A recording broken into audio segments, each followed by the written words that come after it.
Shalom, shalom. Welcome to day number 4. Today our focus is on family and generational breakthroughs.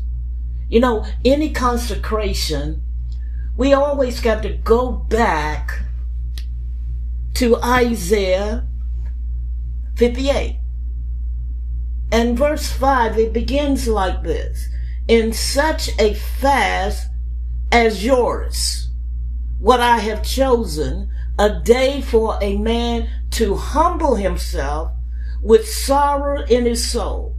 Is true fasting merely mechanical? Is it only to bow down his head in a bulrush and to spread sackcloth and ashes under him to indicate a condition of the heart that he does not have? Will you call this fast an acceptable day to the Lord? Rather is not this the fast that I have chosen, to loose the bonds of the wickedness, to undo the bands of the yoke, and to let the oppressed go free, and that you break every enslavement yoke. So during this day, let's focus in and let's surrender. Because there are areas maybe in your life that you've been holding on too tight. Won't you just let it go and let God do the washing and let him do the removing? In other words, taking the debris so it don't lift its ugly head again. Again, today our theme is family and generational breakthroughs. You see, these family and generational breakthroughs are released when God's promises are spoken and believed and lived out in faith, allowing his power to realign family bloodlines with his divine purpose. Joshua 24 verse 15, it declares, as for me and my household, we will serve the Lord. So establishing a prophetic view that invites God's authority into every generation. No matter how blurry the breakthrough may appear, remain steadfast in faith and choose to see through the covenant eyes and the covenant mindset. You see, when you do this, your perspective aligns with it aligns with God's perspective. It enables you to move forward with clarity and confidence and to step into the process of victory that he has already secured. You see, when families choose obedience and faith, curses are broken, blessings are activated, for God's promise is said in Malachi 4th chapter verse 6. Turn the heart of the parents to their children, and the hearts of children to their parents. So this divine turning usher healing, unity and restoration, identity, and position families to walk in the spiritual liberation and generational favor. Prophetically, the Lord declared blessings over generations, yet unborn. Release increase and protection and purpose through a covenant alignment. In Psalms 112 verse 2, it tells us the children of the righteous will be blessed. And in Psalms, he's telling us that there is a breakthrough that has your name on it, and it will carry from generation to generation. So through Christ, every generational limitation is overturned as the blessing of Abraham might come upon the Gentiles in Jesus Christ.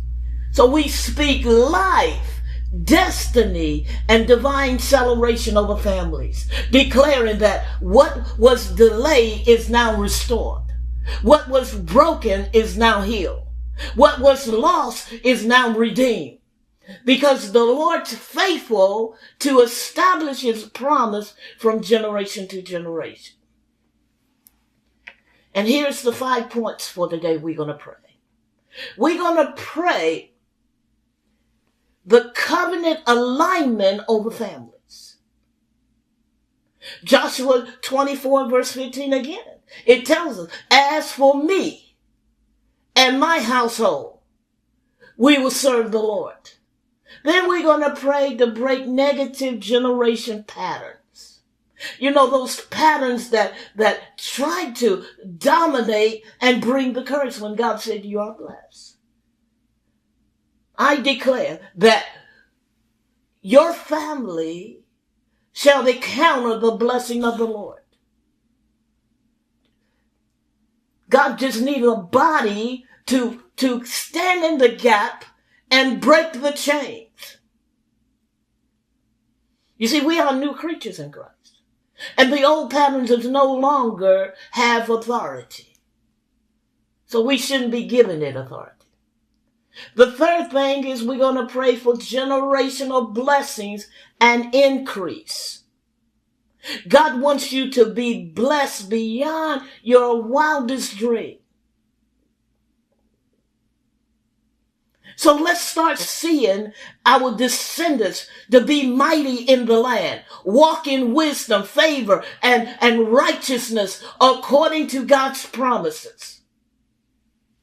The fourth one, we're going to pray for healing and restoration in families.